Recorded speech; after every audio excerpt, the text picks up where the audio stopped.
So I think it's time to start. Welcome everyone. This late hour, evening glory maybe, before you go to your homeworks.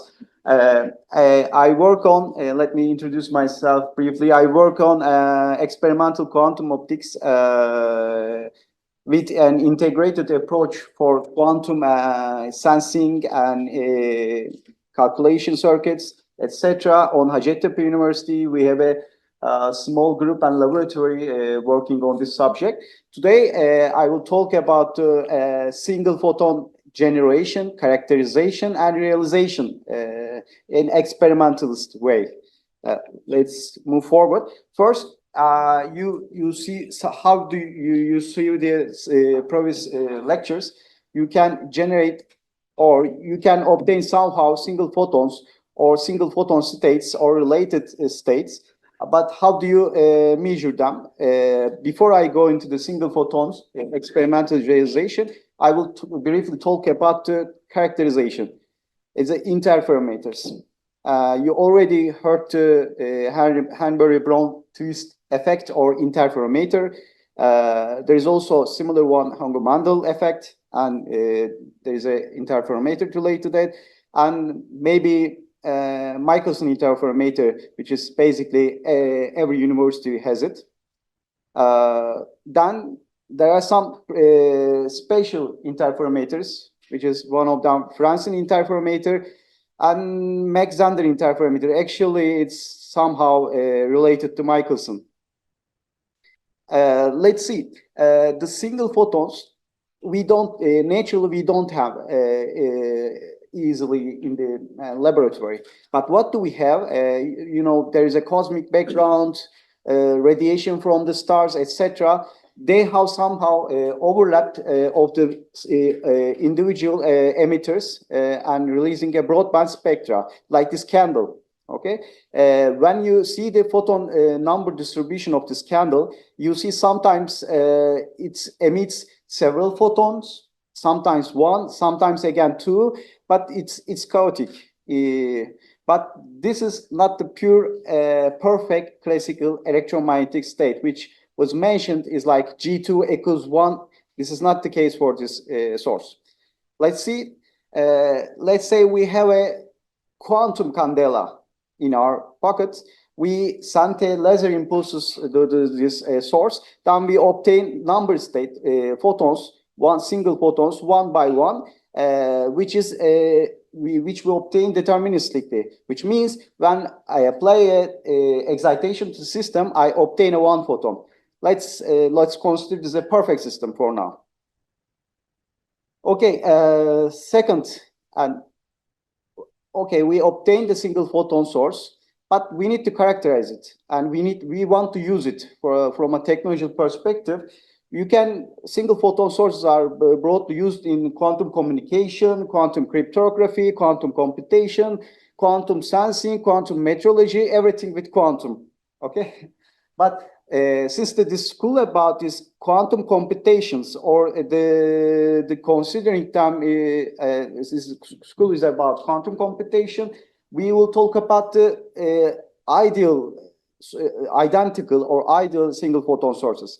First, if you want to implement something with the sources, you want the brightest source as possible, because in real world, our experimental devices are limited with noise and external quantum efficiencies, right? Then you want the purity.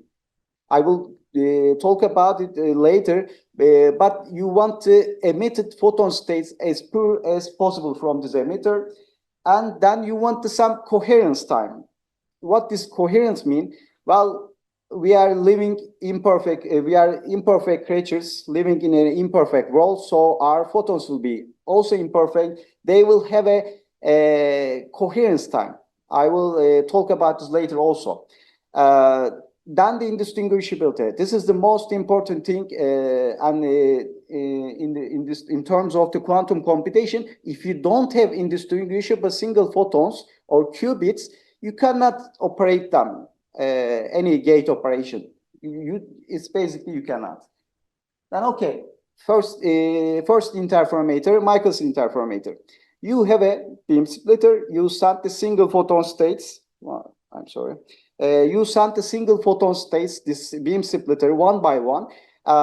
This beam splitter is, let's say, not absorbing the beam splitters, is either reflect or transmit the photons 50% to, for example, if it comes from the left side, from here, if it comes from this side, if transmits the photon to the bottom or transmits to the right side. Then we place another mirror here. This is a plane mirror. Okay, and there is a detector upside. And we have a translation stage, which is a very precise equipment. Like you can consider it like you are using 500, 600 nanometer wavelengths, like green laser, okay, yeah, or green wavelength single photon source. And this translation state can move in like a few nanometer steps. So you get the resolution from this experiment. So in theoretically, what you obtain is the detector current, because this is not a single photon detector. But the detector current, as you might know, like the Fourier transform, infrared spectrometers, etc., you will get an oscillating spectrum in around this balance direction of the along the equivalent time light travels in the detector side or the translation side. This is called interferogram, and what you get from that is the first order correlation function, G1, and you can calculate it or from a theoretical perspective. Okay, from experiment, what we get, I will give you some example, some interferograms later. What we measure the visibility minimum and maximum of this interference fringe. Okay, and how do we connect them to this G1 function? Is if the visibility is maximum, then you get, for example, if it's equals to the 1 after the normalization of your visibility spectrum, you get infinite coherence length. But it's not the case. Then you can get the coherence time after this. What this is about, I will talk about more detail in the single photon parts, generation part. This is some example. It's not a single photon source, but this is easy to observe in lasers because they have much more coherence length and they much more easily obtained in experimental environment. So what we have, some quantum dot structure. It's not emitting single photons, but it's emitting laser. Then we measure, like I told you earlier, we measure some interference fringe. This is the path delay of the translation stage in the bottom x-axis and the intensity oscillation from the detector. It's just regular detector, like I said before, but the oscillations everywhere. If you move the equilibrium length between the detector and the translation stage, if it's equal, you get, and you move around the few nanometer space between these positions, you get the black visibility spectrum. If you move a little bit right or left, I mean, if you move a little bit right to the this equilibrium point, your visibility is reduced.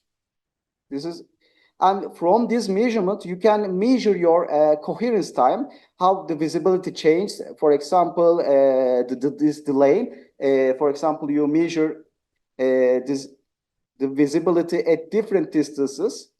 Then you correlate it to the visibility spectrum. You get the coherence length for different approaches. This is very important. Like I said, I will come back to this later. And the second interferometer we have, Hanbury-Brown twist interferometer. What does it do? It's basically you send some light from your single photon source, laser. It doesn't matter. But in the end, there is a beam splitter again. It's perfect beam splitter, 50% reflection, 50% transmission, and you detect the photons with this interferometer. I will show you an experimental setup related to this, but it's about that. If since it's a single photon, for example, it's either goes up or either goes to right for this setup. It can't go both way. All right, but after that, every single photon has 50% chance to go up or directionally right side.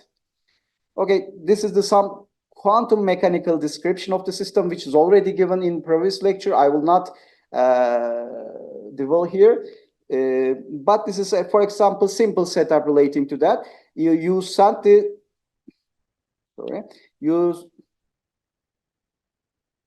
you send the single photons from the upside. There is a fiber-based beam splitter, and these are connected to the single photon detectors. Here is either one of them.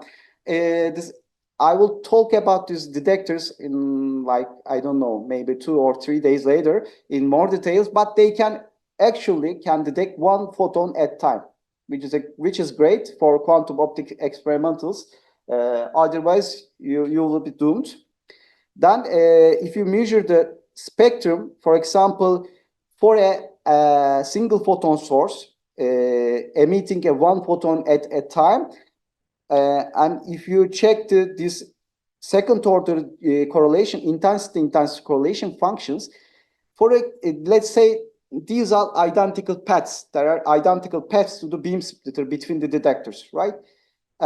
If photon comes to the upside, you detect the photon at upside, but you cannot detect at this side. But when you detect this photon, and if you vary the time difference between the detectors, consequent photon detection event between these detectors, because as you can see, there is some tau or tau-like parameters is given here, and also in previous lecture. You never observe two photon at a time at the same detector. So G2 for this single photon detector gives you at 0 time delay between the detectors actually zero value. But in this drive, it's a little bit different. I will show in a second. But if it's somehow it's a thermal source, and if your equipment is in the coherence time of this source, you can also observe the Poissonian, super Poissonian behavior, benching behavior, or this is called otherwise for single photons is anti-benching behavior. And this is for continuous wave system or continuous wavely pumped systems, you get the upper side. And for the pulse system, you get the downside spectrum. Let's see how does it look like in real life. For example, from a defect center from hexagonal boron nitre, which I will talk about it in a later, what you can call it the single photon source.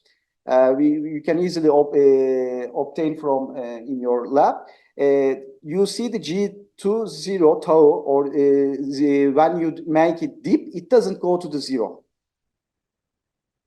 But how would it define it a single photon source if it doesn't go to the zero? What's the acceptable value? It's if you normalize it from the long-term correlations, the detector time difference correlations at a long distance.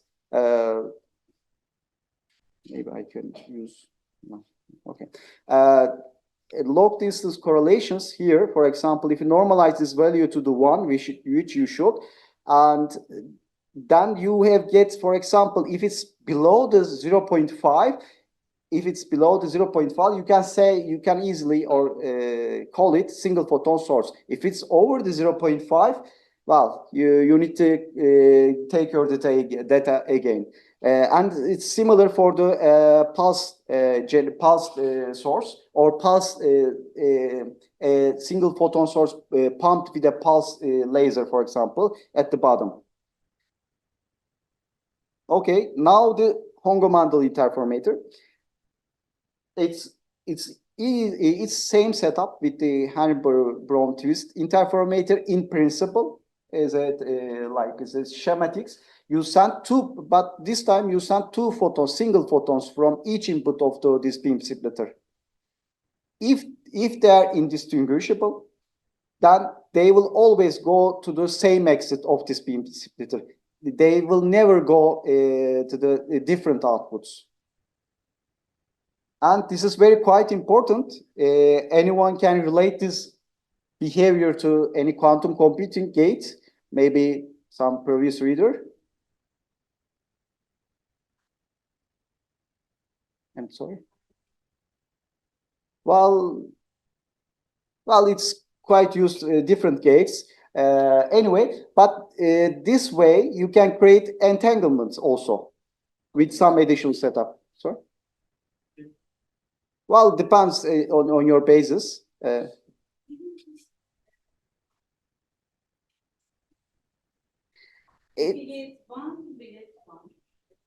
No, it's two photons from both inputs. Like if you look at here, there are two single photons.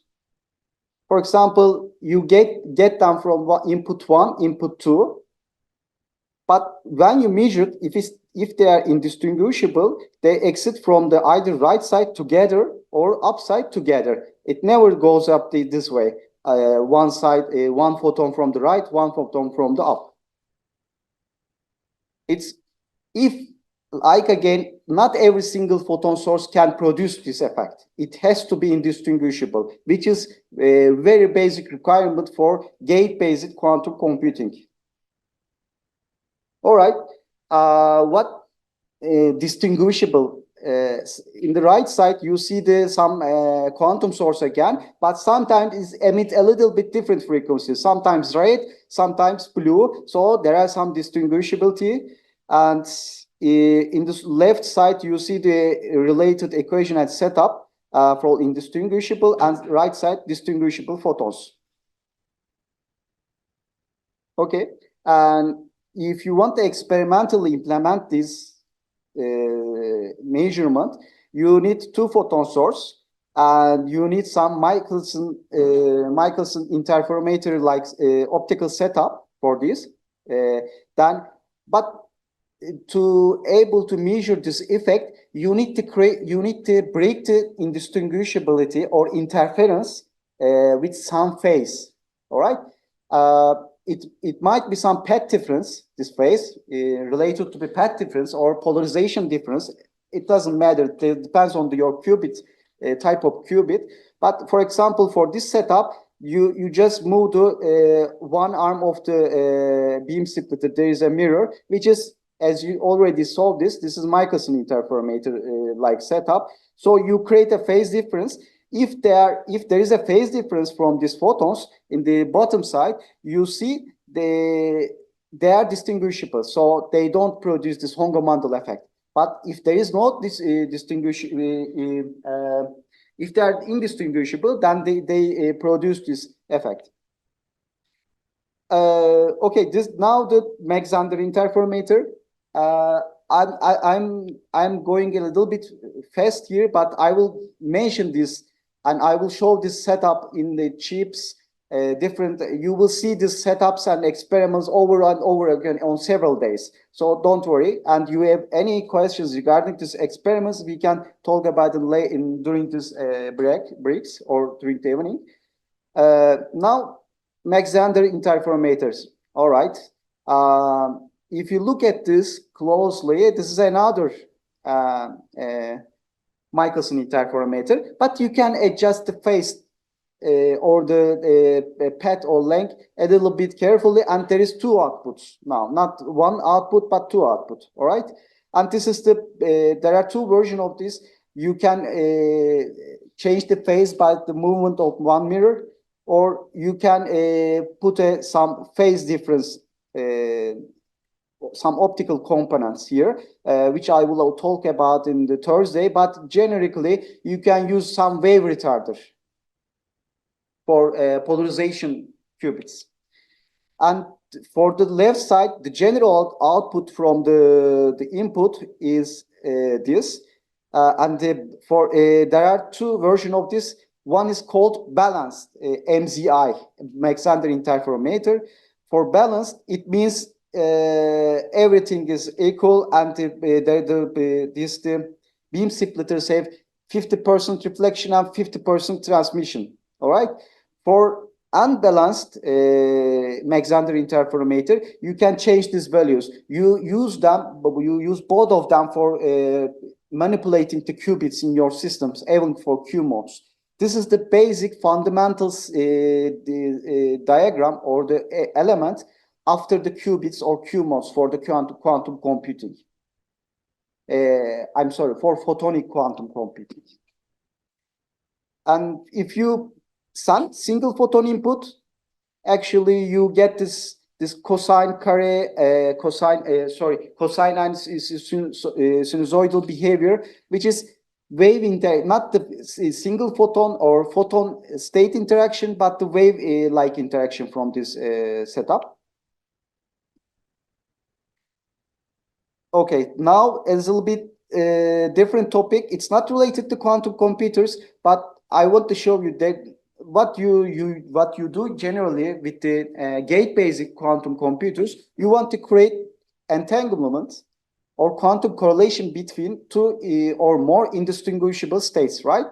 But you don't have always the ability to choose photons. If you read the literature, there are several of them. I will talk about this later. One of them is polarization-based qubits or PET entangled qubits, etc. But basically, you have a photon source here in the middle of this optical diagram.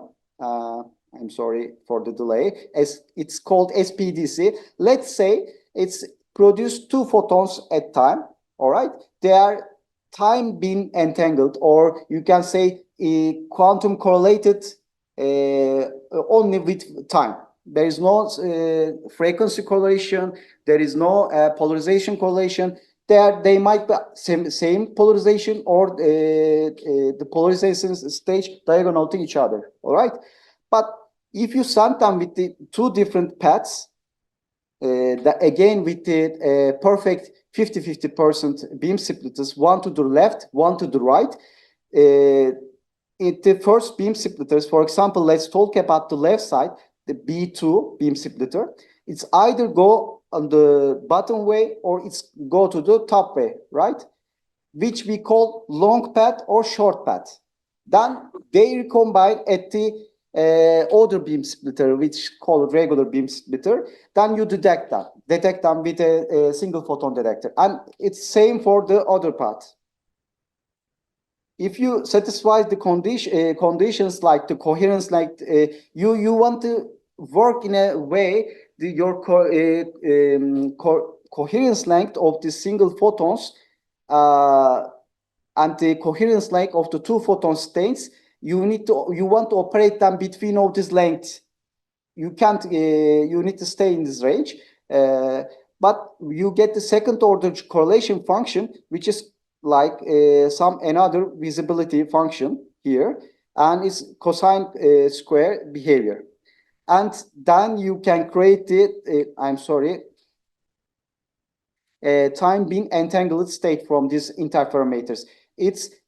I just want to mention about it. It's not on the literature. It's not given regularly in the literature, but it's quite often used for systems with no definite polarization state you can manipulate, or the PET state.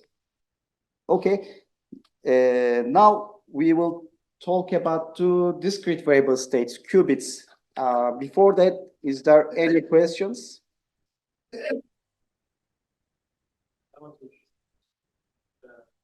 The Alexander interferometer, does it resemble any quantum gates in the quantum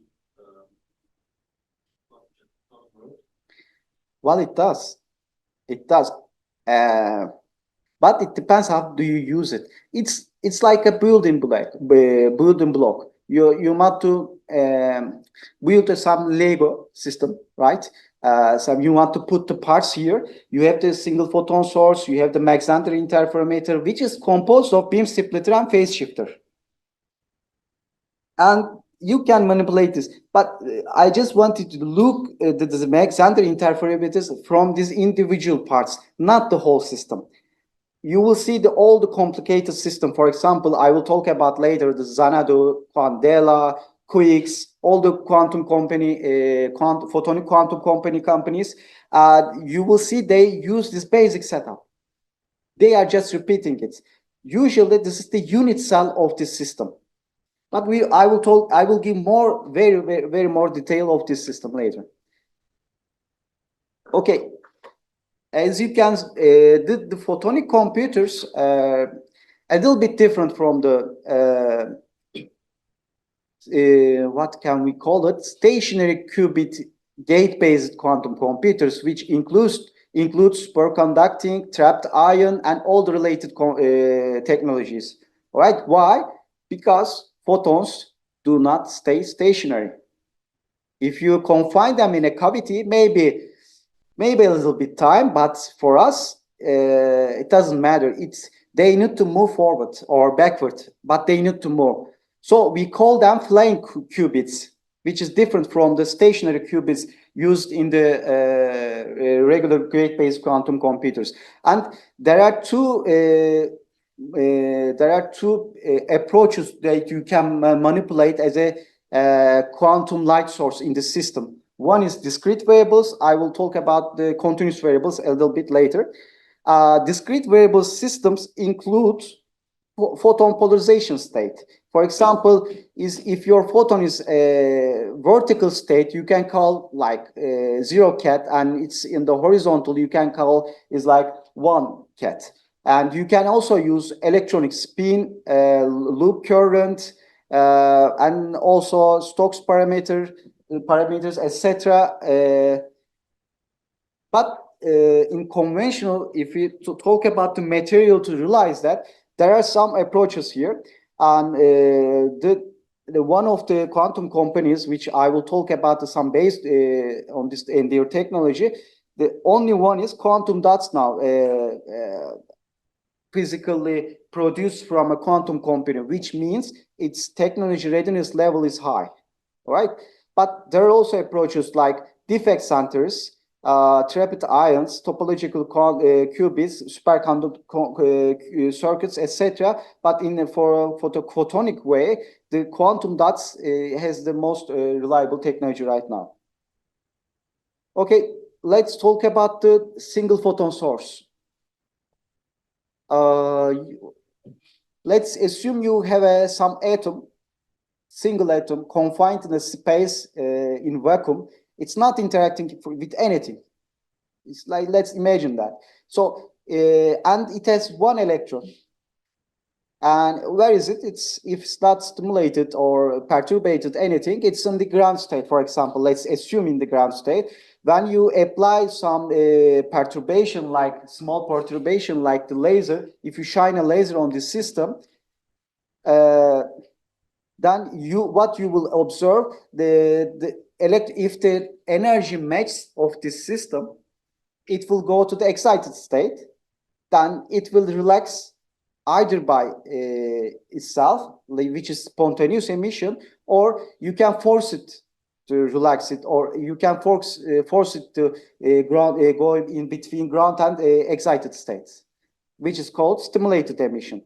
But it requires resonant excitation. Then there is a problem. You are using a source, identical wavelength, identical properties, with is a quantum source, and you are stimulating or perturbating it with for example, laser with same properties, but it's a classical electromagnetic source. So how do you filter it out? From experimental view, it's quite hard, which nobody does for commercial approaches. I will talk about it later, but other approaches also spontaneous emission. You excite the system to from the ground state. It's due to the quantum fluctuations, and if it's in a system or to the decoherence effect, it will decay to the ground state and emit a single photon. But what kind of radiation we get? Which direction we get? We get the dipole radiation. If you check this Hamiltonian in the bottom, if you do the semi-classical approaches or even quantum mechanical approaches, you see the interaction between the system and the electric field is depend on the dipole. And this is the, for example, for first term in the dipole radiation is this is. So photons are emitted in every direction. This is another experimental challenge. You need to confine them in a space, or you need to reflect them from a surface to collect them efficiently. And trapping single atoms, ions, like this system require very complex system. One of the quantum computation technology companies, or several of them, or the several research groups are working on these topics in several years, but it's quite a complex system. But what can you suggest? You can use artificial atoms. Let's say artificial, by saying that we say they behave like atom-like. They emit single photons. You can excite them, but like defects in some semiconductor or insulating material, or molecules, or quantum dots, or etc. For example, you have a wide gap material which you don't see the excited state and ground state material is levels in this diagram. Let's assume it's like the excited state is up here and here, and the ground state is up down here, or conduction balance is up there, down here, valence band. And if you remove an atom from this system, or add an atom from to this system, this insulator material, you might have create some energy levels in between the states. The first thing is it will be localized where you create it. And it might depend on the material properties. It might migrate around. It might also interact with the local disturbed electric field around this defect, which will complex your Hamiltonian or the solutions a little bit more. But in general, you can excite the system, for example, and you have, if it's in the solid, then you have also phonons, right? Lots of phonons. They are bosons. You can fill the, you have unlimited number of bosons in the system. For example, let's say this is the red emission here, 632 nanometers emission we see from the system in the right side, with the red dots, but we can excite the system with 532 nanometer laser. The rest energy will be, first energy will be absorbed with the system, with phonons and other defects maybe, then it will emit single photons in this way. This is not resonant excitation of this system. It has some problems, but you get rid of the problem with the same energy stimulation and the emitting problem from this picture. Okay, but what you have, you get a three-level system in the upside. You excite the system, then it goes to the excited state, goes to down ground state, and emit a single photon. But now you have the electron phonon picture, which is the Frag Condon picture. Then you need to include the effects to your Hamiltonian, this phonons, all right? And it's varied quite large, opticals, acoustic, etc. And let's look at some photoluminescence emission, which is called the system we used on the left upside. You apply the laser to the system, but you get emission from different frequency. Photoluminescence, you obtain a luminescence from the photoexcitation. All right. What you observe, for example, if it's an NV center, if it's from a diamond, which is you have two vacancies. You remove the two carbon atoms from the structure, you add one nitrogen, what you have, one nitrogen atom and a vacancy together at this site. What you get is the ZPL emission from the here. I will not talk about the left side right now, but let's say the emission is here, the MV minus, but you see that there is some broad peak on the right side. And the sharp, but with a background emission at the NV minus peak over there, which is called zero phonon line. The electron-phonon interaction is minimal over there. You get mostly from the electronic state, emission from the electronic state, but on the right side, you get from the emission from the with the phonons, and their contribution is quite large. So if you want to use this system, for example, for quantum computing, you need the zero phonon line. This other the coherence from these phonons will remove your indistinguishability and also your coherence. So you cannot operate it with in your quantum gates. And this is another, and to prove it, it's for example, it's electron-phonon line is dominant here. For example, similar defect center from hexagonal boron nitride at the right side. You see at the bottom, you see the room temperature, around room temperature emission at the bottom side here. And if you cool down the system, for example, to the liquid nitrogen temperatures like 80 Ks, you see that it's quite broadened. So you get rid of the phonon energy or phonon interactions, or you get you reduce the density of states, you get this emission, which it can be used. Why I'm talking about this? Because it's quite common to cool down the defect centers or to the single photon sources, photonic quantum computers. You need to cool down almost all of them. Okay, let's look at some photon statistics. Let's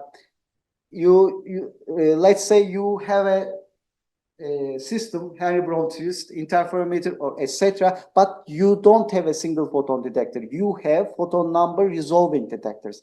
If you detect more, if it comes more photons from each input, you can detect them. In theory, it's possible. In practice, as experimentally, it's quite hard. There are some quasi-photon number detectors already produced. I will talk about it later in the Thursday lecture. But let's talk about this. If you have an ideal single photon source, we should emit one photon with one probability, like in the figure. But if it's a deterministic source, quantum dot, hexagonal boron nitride, defect center, etc., which means when you shine a laser on them, it emits a photons. It emits when I want it. Let's say this way, deterministic. It's not something like that. I shine a light on them. It emits whatever it wants in a macroscopic view. Okay, so you will get some empty emission, sometimes zero photons, but mostly you will get one photon from this system. And I will talk about in a little bit detail. If you use SPDC, spontaneous parametric down conversion, nonlinear crystals, or four-way mixing crystals, which produce photon pairs when you shine light on them. And if you look at each photon statistic from these sources, you will obtain the left side without checking the twin of this photon, which is not good, but it's like a thermal source. But if you check the twin of the source simultaneously, it's actually gives you a photon statistic very similar to the deterministic source. I will talk about the heralded photon source in a bit. Now, you want to the experiment like Henry-Brown twist or HBT interferometers. I showed the G2 function. It goes down for anti-bunching or single photon source, and it goes up for a bunching source and perfect radiation, electromagnetic radiation. It stays on the one, which is we only have with lasers.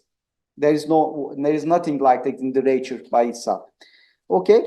But like I said, like the previous lecture, it's mentioned there is some interaction time or correlation time, this tau parameter. You need to divide the photons when you measure them, you need to count them in the time windows. Like this dots given in vertical direction in the system, If it's bunching in this window, it will try to stay together or emit together. Sometimes it will be one, but no, usually it will be in like 3, 2, 5, 10, like that. Okay.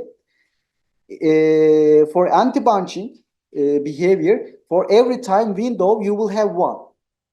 Which, if you send the different detectors, for example, if you sense this yellow ball, first yellow ball in the detector 1, you cannot split it in two, right? The other detector cannot see it. But if you look at the coherent, for example, laser or the thermal source, you can split it two-way, three-way. So G2 zero value between the detectors will never reach the zero. Sure. What's the difference between this bunching and coherent behavior? They look very similar. Yeah. Last lecture is also implied. Yeah, it's quite similar, but bunching is a little both, like you can say, a little more tend to stick together. So when you measure them, you won't get it won't split it won't split to one side this way, one side. There will be always additional. So it will build up and go to the upper side to the one, and never stay at the one. Okay, deterministic sources, like in general, now start with the material platforms, the defect centers in solids, which commonly used for academic research. Now, almost every paper in this day in 2D materials, 3D materials, semiconductors, insulators, etc. Like this, you have a conduction band, valence band. I'll already talk about this, and you see the family of defects for different wavelengths. From beginning from 200 nanometers to the 160, 1.6 micrometers. They are used for different approach, different technologies. For example, for quantum, like say communication related technologies. If you already have an instruction like telecom, our telecom structure is about 1.5 microns, all right? Then you can see that this yellow band in the right, or orange one, S band in the here. But if you want to transmit this space or etc. or different approaches, you can use other platforms as well. And another platform, like I previously mentioned, is the quantum dots. Basically, you create a 2D or 1D wells, quantum wells. Then you will, unfortunately, you won't have one state like here in the left side, but you will have some s orbitals, p orbitals, etc., like a molecule. But if you can manipulate this system, you can get single photon per emit per stimulation, and this the order of the size of these defects in like few nanometers. Actually, quantum dots a little bit larger because atomical defects is below 1 nanometer. So these are the what do we have in the quantum dots? We have excitons. Localized excitons. You localize these excitonic states in a quantum dot, which is a binded state of electron all together. Okay, you can grow it with different approaches, molecular beam epitaxy, etc. But most commonly we use growth with molecular epitaxy. It's a quite high complex research area. But you can also generate entangled state directly from the source also, which is a new research topic since 5 years. I'm sorry. So what you like I say, since it's embedded in a solid structure, you need to get rid of all the thermal effects, noise, etc. So you need to cool it down. What you require is a cryostat, for example, 2 to 10 kelvins, but it's not like dilution refrigerator, like millikelvins, like superconducting systems. It's quite cheaper, it's quite small, it's quite efficient as with the energy. So don't mix them up. So, like I said, there are some excitonic states. You can get them separately like this X and double X states. or you can create them or degenerately to generate entangled state from these systems. And if we look at from the experimental view, for example, you design and fabricate some Mach center interferometer in chip, and you with the loss of them, and but after you build them, your operating wavelength will be limited with your fabrication process. It can't operate with every wavelength, right? Because it has to support single mode operation. So you will need to adjust the wavelength of these systems with this the system, but it's quite doable with this quantum dot technology.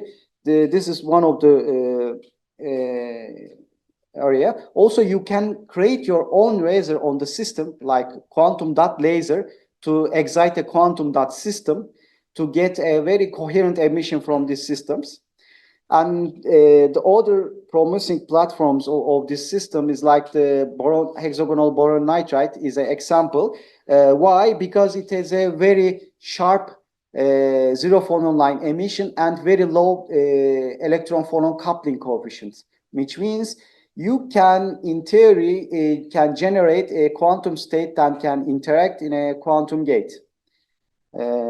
And this is some microscopic view of the hexagonal boron nitride in the left side. And this is like some dirt, right? But when you can easily produce it like it's graphene, okay, to the material. I will not go into detail, but when you go there, for example, the green spot on the top, there is a single emitter. And how do you understand that? You, for example, you measure the spectrum of this emitter, like photoluminescence, but you scan the area around this. So what you get, this picture, you get a bright spot on this. It's upside down. I'm sorry. The figures or the photo intensity, photoluminescence intensity map, and the left side is upside down. But in the end, you take spectrum measurements every point. You integrate whatever you measure. So you just add it up. If there is an emitter, you will get a bright value, right? Because everywhere is same, and this emitter will be hot. And then you get if it is in the bond point your measurement, and you cannot go to the sub nanometer level with the optical setup. Like your resolution is like few hundred nanometers at best. So you get a localized emission here. 1 second.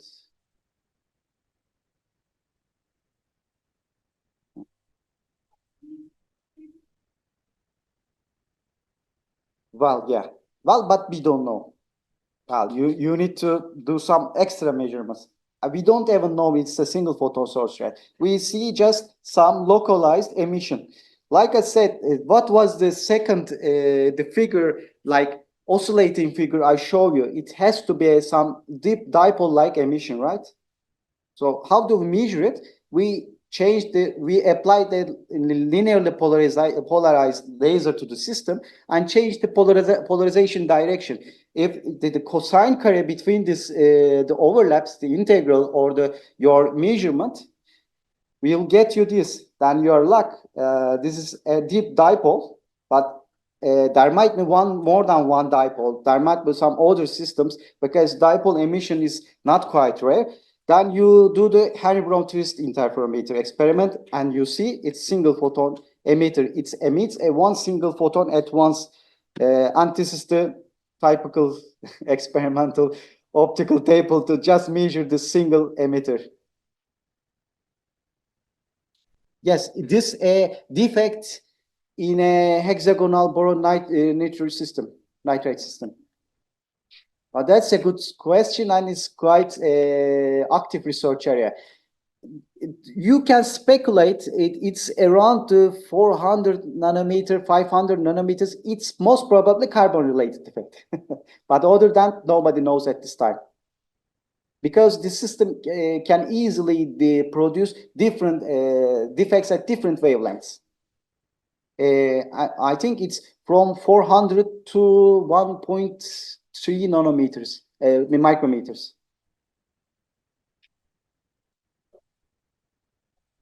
Buyurun. Belki biraz alakası olabilir ama şu görüntüyü optik mikroskopla mı aldınız acaba? Yes. Let me show the experiment. There is some. Oh, this is also moving slow. Maybe mouse is better. Okay. I don't know if you can see. There is some Microsoft objective here, or I can just show you here. There is some microscope objective here, and the sample is under this. This is very high NA, numerical, our objective is high numerical aperture. We can collect radiation from lots with a high angle. So there are lots of lasers in this system, but in this particular measurement, we sent the 5.530 Ekim sonuna kadar kontenjanlar ayarladık. Anadolu'da çok İstanbul'da onlar sakatçılığını diye düşündüm. Ama işte onların ben de ayarladım. Bunu atalarda da sonuçta olmuş. Şimdi önce çifte vatandaş olacak. I'm sorry. You mute your microphone? Gidecek Bulgaristan vatandaşlığı olacak. Okay, it's muted, I guess. Thank you. So you excite the system. This is you can use this as a Raman, etc. It doesn't matter. It's a measurement to check whatever you like. You just check not the phonon modes here, but the photoluminescence emission at longer wavelengths or different wavelengths. And this is the optical image which is taken with this this system. It's but custom built. You have to efficiently collect. It's for example, let's talk about the real work from NV center or hexagonal borons with the defect center. If you use like mirrors like 99.9 reflections, like you have the minimum your losses. Everything is in the clean room. Everything is clean. There is no dust. There is no interaction there. You can most probably get 2 million photons per second. Yeah, and this is quite low for a practical approach. Even for this G2 experiment, it's very quite low. You need to collect the photons for several minutes, sometimes hours. Sure. It's the latest class, so you can. Yeah. Şöyle sormak istiyorum. Egzolar boyunca ben de çalıştığım için özellikle merak ediyorum da. Şimdi bu ZPN noktaları egzogal boyutunda herhangi bir yani spesifik bir değer oluşturabiliyor muyuz yoksa? Enerji olarak. Yani şöyle mesela ZPN için iki ekspordaki arasındaki fark olarak hatırladım ama yanlış. This system, there might be existence. We don't know. The electronic structure is quite mysterious. For example, NV center, we know almost everything about it, except the excited states of the NV center. It's quite complicated to calculate, even for a very powerful machinery today. So this is because we are working on the quantum computation. Like famous said, simulate something quantum with a quantum, not the classical or deterministic computer. Okay, we can talk to a little bit detail, but what about the integration? So you need to produce a large-scale computer. You need to include lots of single photon sources, gates, etc. So it has to be integrable. Yeah. So that means you need to embed it in for example, waveguide, or you need to couple it in a microscopic way to the system to efficiently collect single photons from this system. And you see the several approaches here, but the most popular one, again, with the 3-5 quantum dots. Why?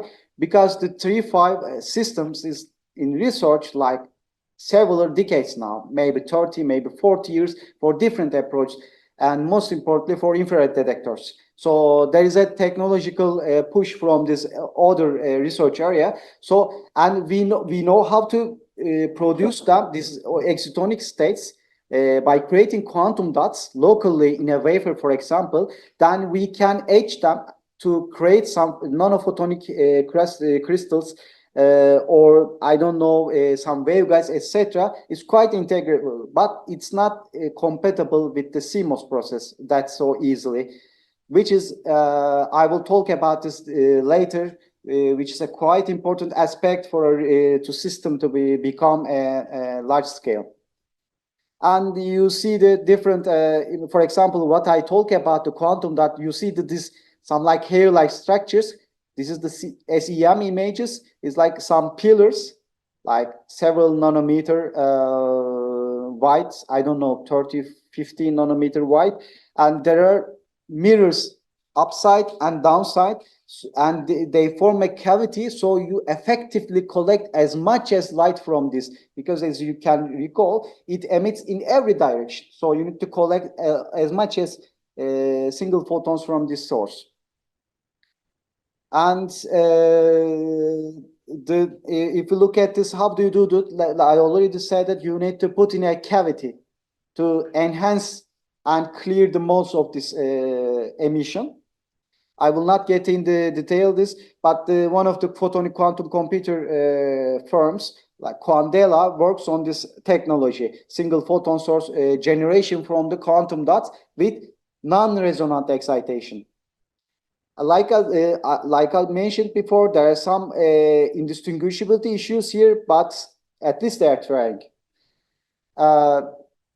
And we see some nanophotonic integrated quantum dots already in the literature. For example, indium phosphate nanobeam, like 3-5 quantum dots integrated in a silicon nitride structure, which silicon nitride is a CMOS compatible structure.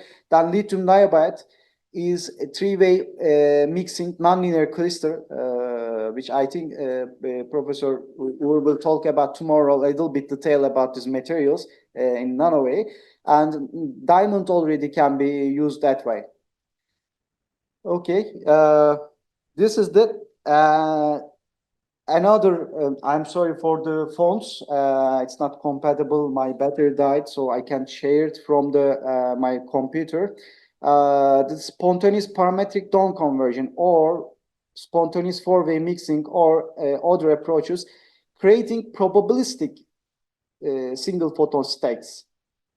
What usually, like the previous quantum dots, defect center, we have some medium, we apply electric field, we observe the emission, which is directly related to this effect, electric field, which is a linear effect, all right, which is given that this polarization vector here. Right.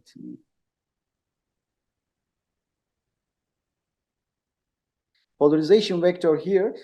This is the like usual deterministic single photon source where works. But if your system has some non-linearity to applied electric field, for example, salt crystals, like something have a very high energy ionic bonds in the systems, or there is a crystal have an ionic structure, the charge will not be located to each other, close to each other, so it distributed.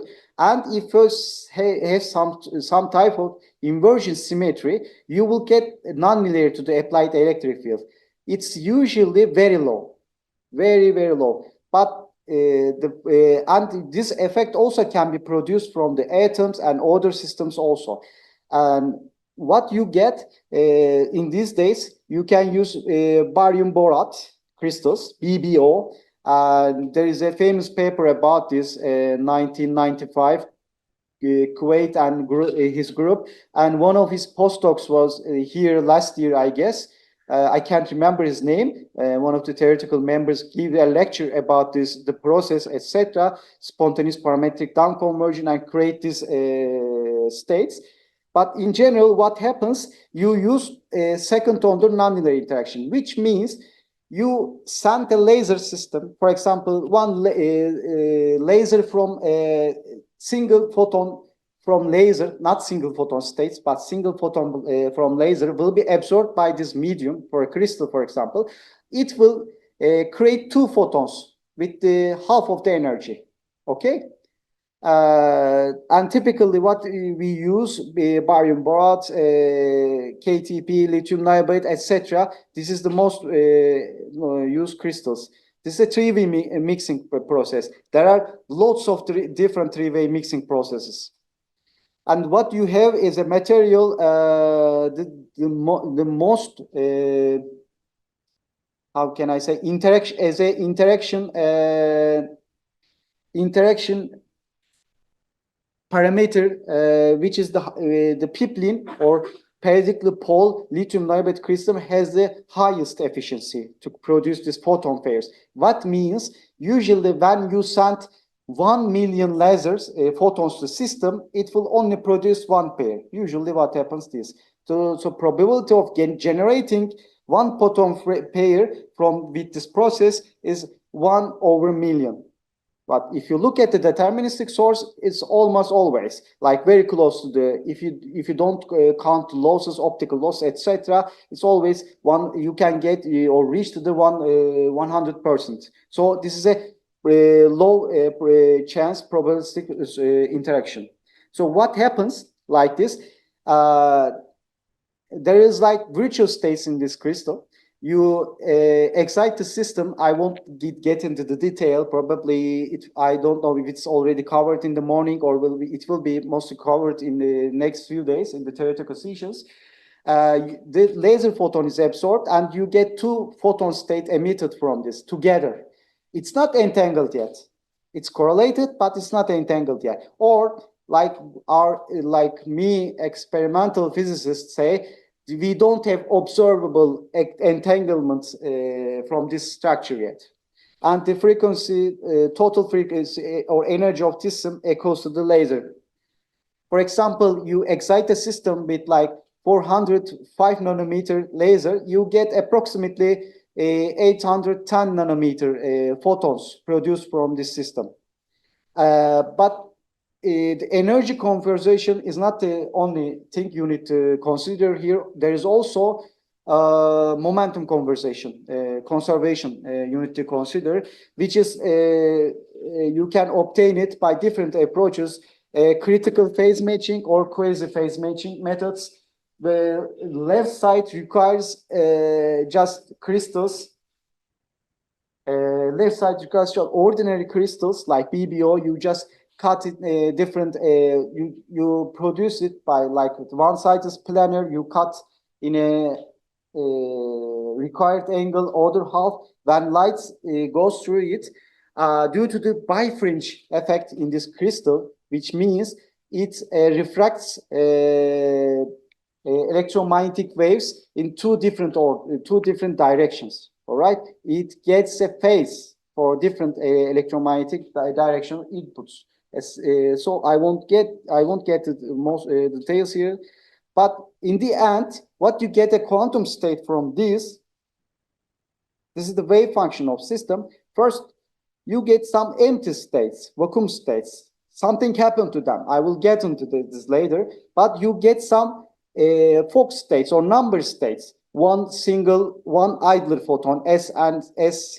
signal, and I is idler, with some constant in front of it.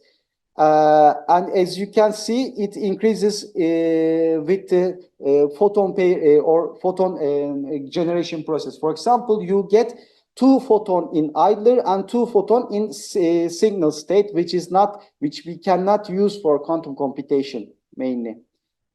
So we need to stay in this range.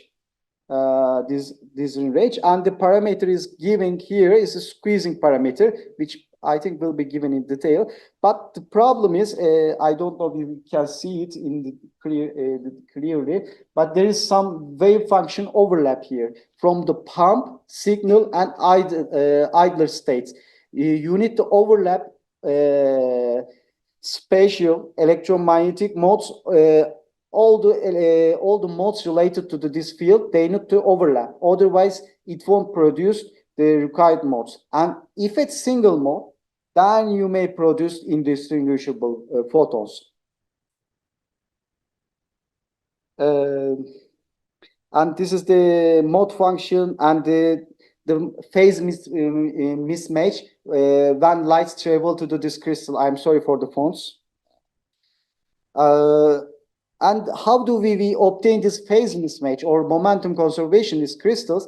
Usually, for example, this intensity means you generated photon pairs from this source, which means correlated to the single photon source generation from this crystal, and Z is the crystal length.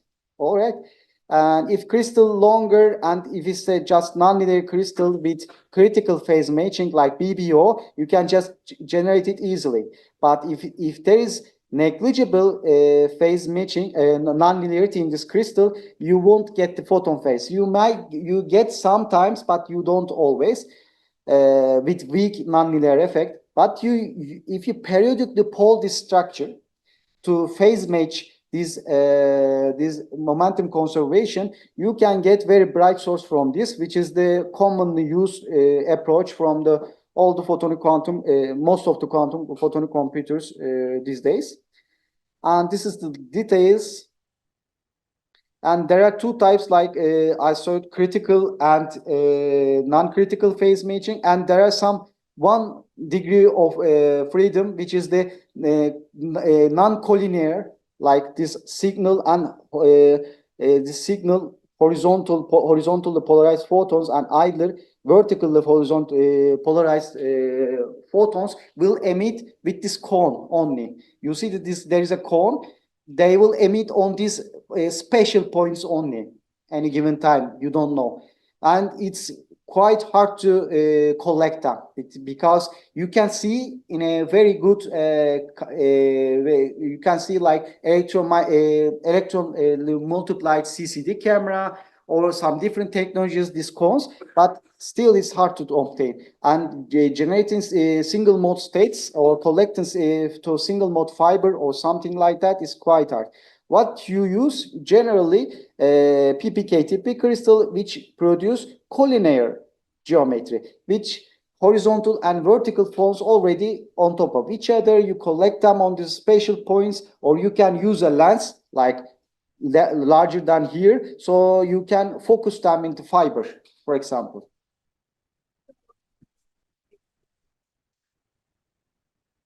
Source. Sorry? Between?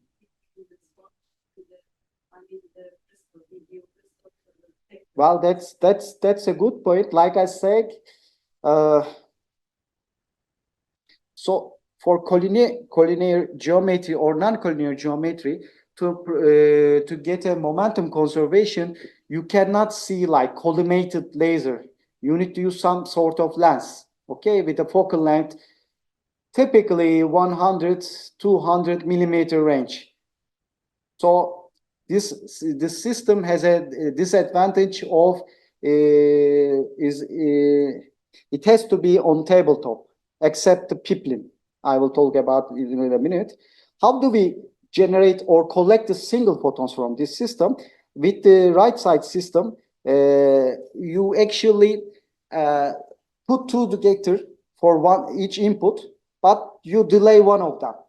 When you see one photon from this side, you know after some delay, you will obtain the other photon after, for example, in some picosecond or nanosecond, due to the correlated the distance between this heralding detected and a heralded single photon source, heralded single photon source detector. So yeah, that's the main principle. It's quite doable. Like I said, most of the photonic quantum computers use this system nowadays.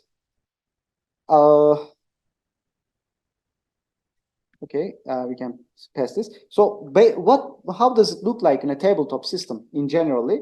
You some laser, you collimate it, you use some lenses, some polarization correction, because there are three types of this procedure type 0, type 1, and type 2. In type 0, you use the vertical polarized laser system, you apply it, and you collect vertically polarized photons from this system. Okay, you cannot get the horizontally polarized. This is type 0. And there are, like polarization, depend on the polarization state, there are two more different approaches. So you need to manipulate the polarization. Okay, you send through lens to focus on your PPK TP crystal to conserve momentum, half-wave waveplates here to rotate the linear polarization. Then you use another lens to collect them to, for example, collimate them or send to the fiber signal and either. If it's type 2 crystal, type 2 crystal produces photon pairs in diagonal states, like one is on horizontal, one is vertical, which is perfect. You can just use a polarizing beam splitter, which transmit the horizontal photons, but reflects the other photons, pair of the other photon, and they are very quite good and easily obtainable in chip and also like large optics. So this is, for example, some system. So you send the laser here, it goes through this crystal system. By the way, it's like this length is like 30 to 20 centimeters, 30 centimeters here, 20 centimeters here, this setup, optical setup.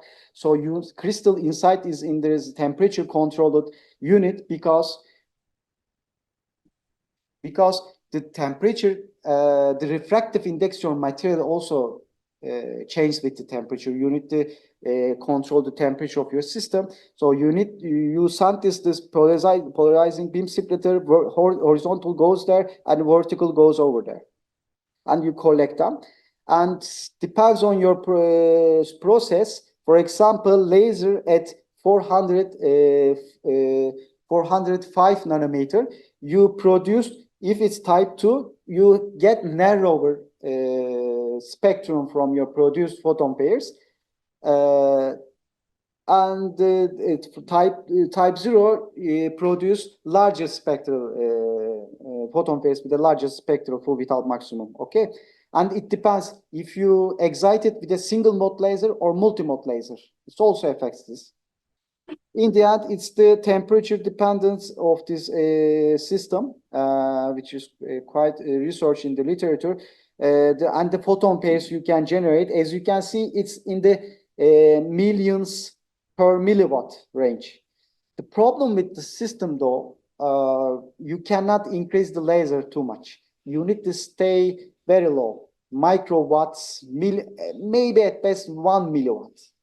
Because if you increase the power too much, you generate these two photon states, which is not, which will poison your measurements, and you cannot use for quantum computing. So this is like fundamental limit for this system. But what about the state of the art?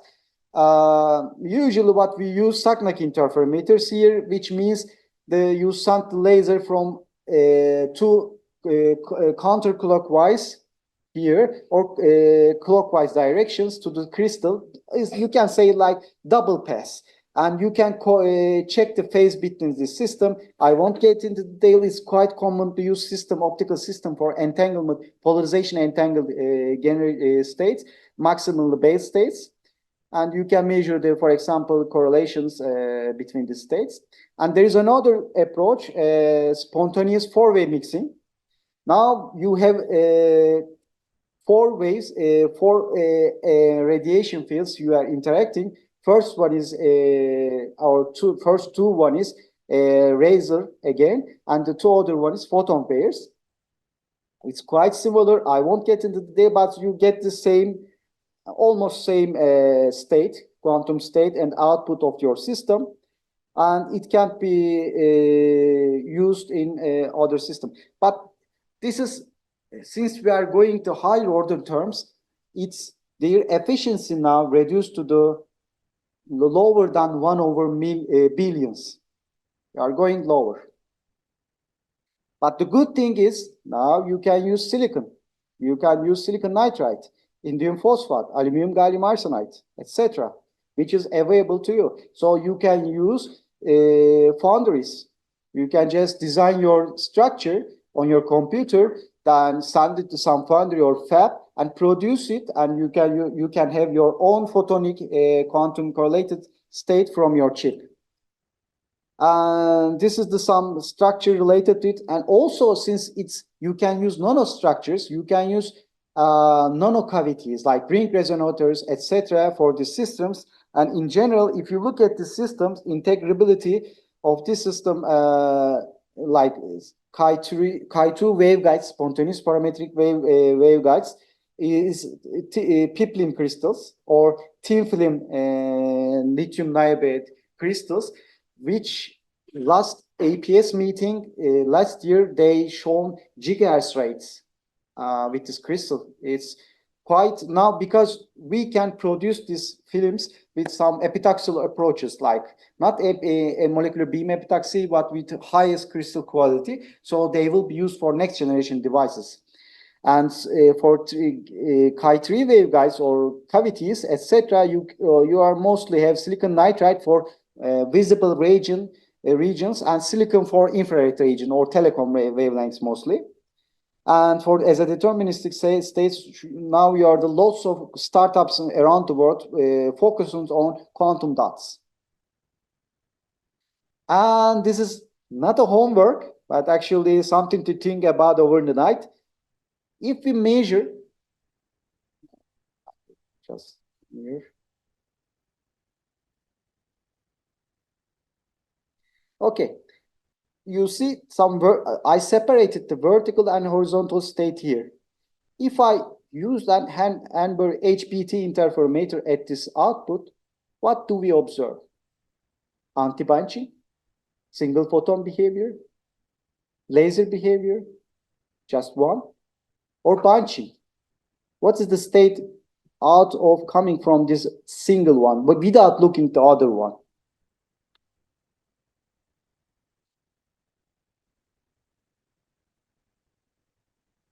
And as you can see, we will talk about this later on Thursday. You can integrate it already on foundries, quite low prices.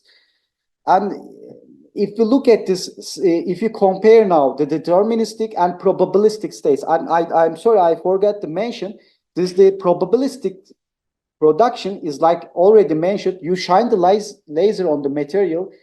It can create arbitrary times this photon pairs. You can have no control over it. You can produce the moment you can the moment you shine the laser online, like T0 is 0 second, but the order might be microsecond later, nanosecond later. You don't know. So it's not deterministic. It's not on demand. So it's a little bit hard to implement in a photonic quantum computer, but there are approaches to that.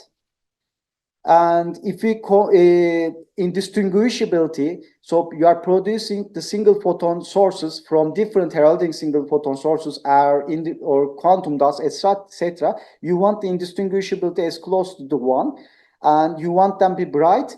So quantum dots in this region, but now they reached up to the almost identical side.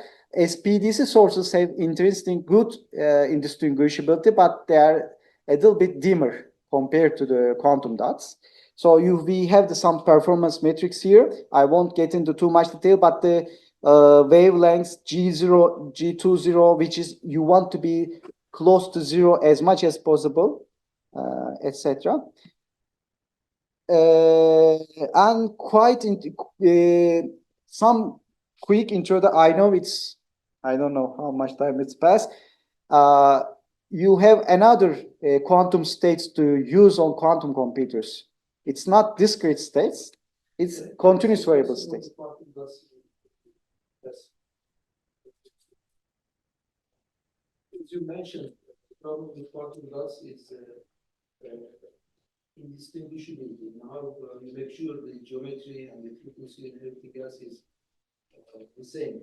Yeah. Among the quantum dots that you put in your chip. What is the tolerance in that? You know, how much tolerance we have in terms of maybe change in frequency or change in the dimensions of the quantum dot, so that the generated photons are useful for quantum computation. Okay. Let me answer this question by how do we measure indistinguishability? Like I say, like it's easy. It's like Harry-Brown twist interferometer. You send the photons to beam splitter, but in the Hongo-Mandel setup, everything has to be same on the beam splitter, like special positioning. For example, you have some mode, like a Gaussian mode, propagating in one direction, coming from the other direction, and when they match on the beam splitter, like the interface, if they are overlapping, like half of them, your visibility from indistinguishable gets lower. So this value gets lower. They need to be on top of each other. And the second one, the electromagnetic modes. They need to be clear or well-defined modes. Then the wavelength.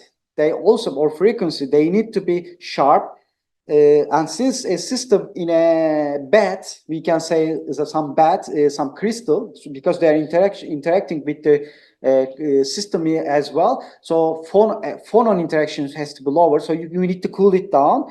But like I said, due to some infrared technology, like type 2 superlattices, etc., they are quite foundry producible at this level now. And people are working on this project, like one of the most mentionable name is Antonio Rastelli. So almost giving the quantum dot samples to all the quantum optics community, one of them, almost all of them.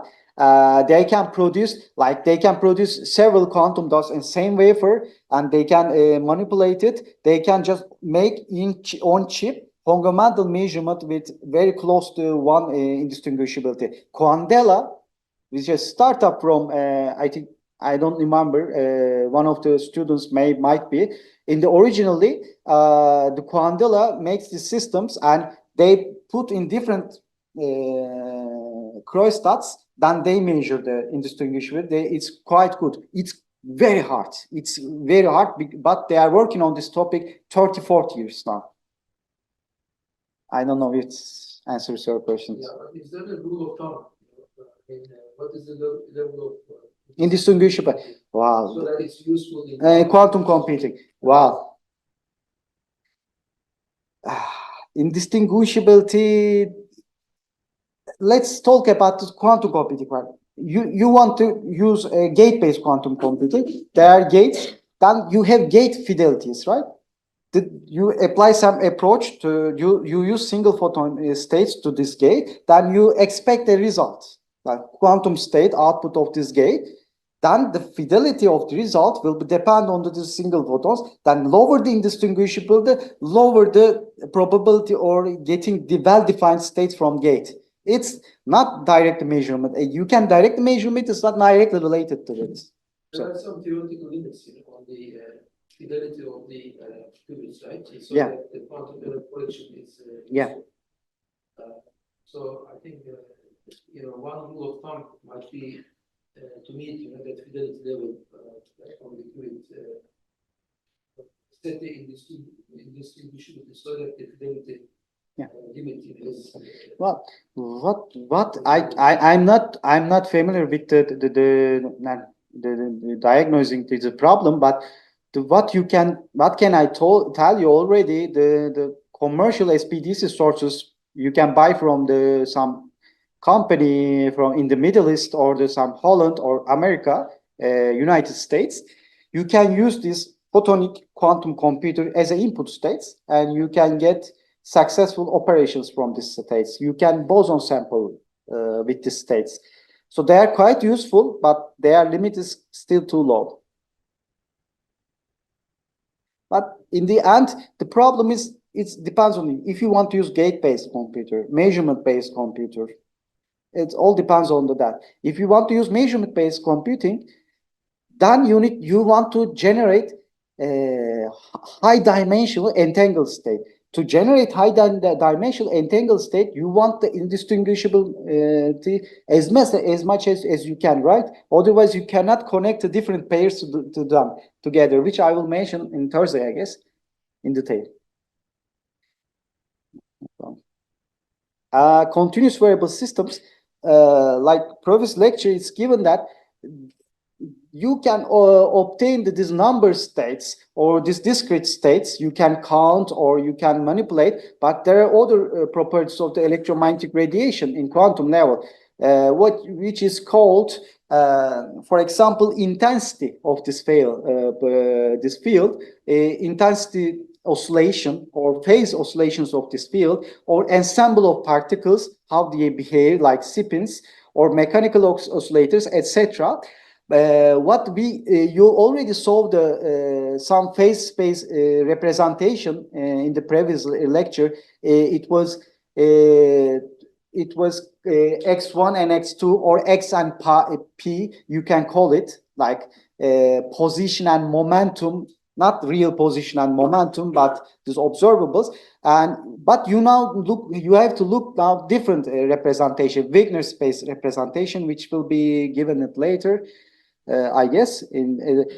Let's look at the Wigner space representation. For example, if you look at the single photon states, like number state, you see non-Gaussian states, it can goes to negative values. It's like a probability distribution, but it goes to negative values. There are some quite interesting states like Schrödinger cat states, and you get this squid state or coherent state, like you saw already in the previous lecture. Well, as an experimentalist, for example, you want to measure something with your quantum system or classical system. How do you measure it? What type of signal you use to perturbate the signal? You want to signal has the minimum uncertainty on it, right? Minimum uncertainty state will already, if you don't use if you use a little perturbation, will already produce you minimum uncertainty measurements. Anyway, what you can see in this Gaussian states of family for using, which is used for photonic quantum computers, vacuum states, you can use vacuum in a photonic quantum computer. There is no photon there, right? But how do you produce something not here? I will get into there. And coherent states, like already shown to you, or single mode squeeze states, which is produced by a parametric down conversion, and two mode squeeze states. Similarly, one is produced one type 0, and the other one type 2. This is already has technology readiness level, or already is used to detect gravitational waves in LIGO. And the next step, they will ship it and send to the outer space in LISA to improve our detection efficiency. I won't go into the details, but this is what they use: a squeezed light source or continuous variable states to measure something. And they use the crystal we already saw in the previous lectures in the spontaneous parametric down conversion or four-way mixing. It's the same crystal. So what we get from here, what now we use, for example, this empty, not empty, but the zero states from either end signal, but we don't use a single photon detector to detect them, right? Because you can't detect them if there is nothing there. But they create fluctuations in your detectors, which is called quantum fluctuations, okay? There are two main approaches to this. This is a typical setup, two mirrors in our spontaneous parametric down or four-way mixing crystal in a cavity, all right? This cavity creates a system with a threshold, which means you send till it goes up and down and two direction and in both direction, and you have a round trip and you have a gain from this round trip because it interacts in both ways, interacts in this way and that way.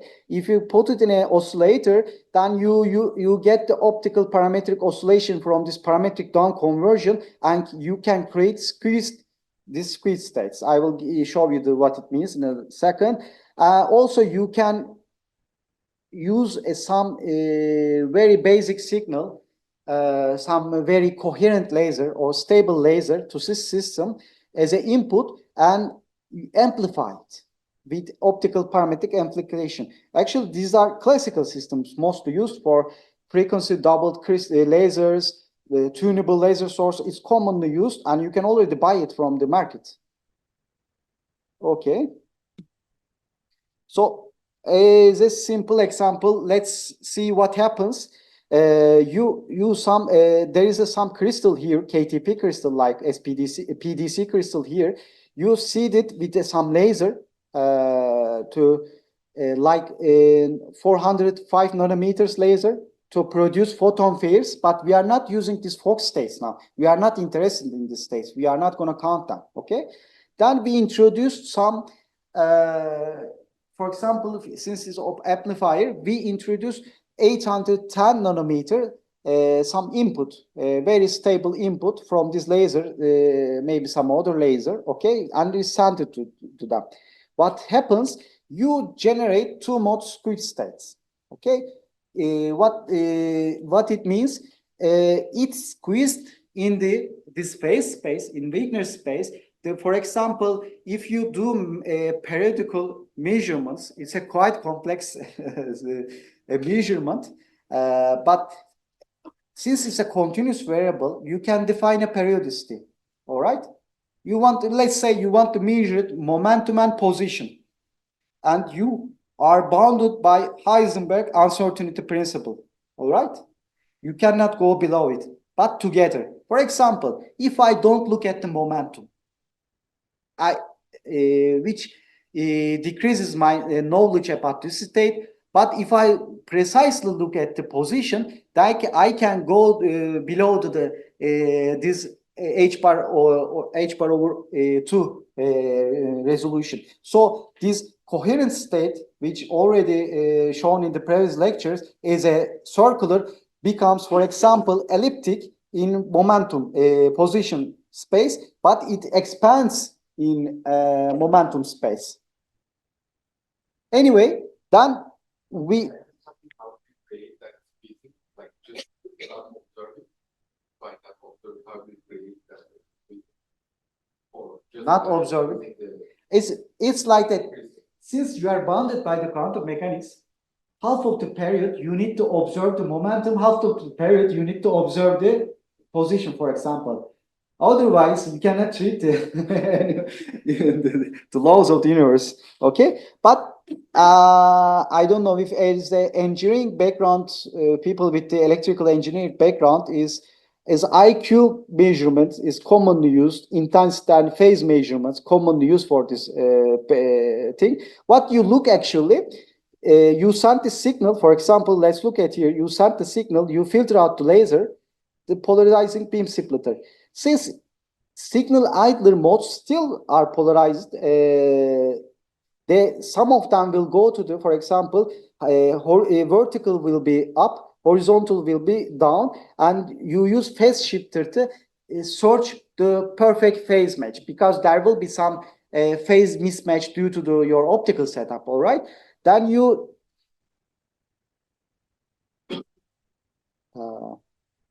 I will deny it for now. I don't know who will replace it. Then you send just regular intensity observing photodiodes. There is no single photo detection, but just regular photodiodes. But what you check is the difference, not the sum. I will not talk about the sum today, but the difference between them. If they are identical detectors here, if the system is identical, what you observe, quantum fluctuations now, vacuum fluctuations, or the fluctuation of this system.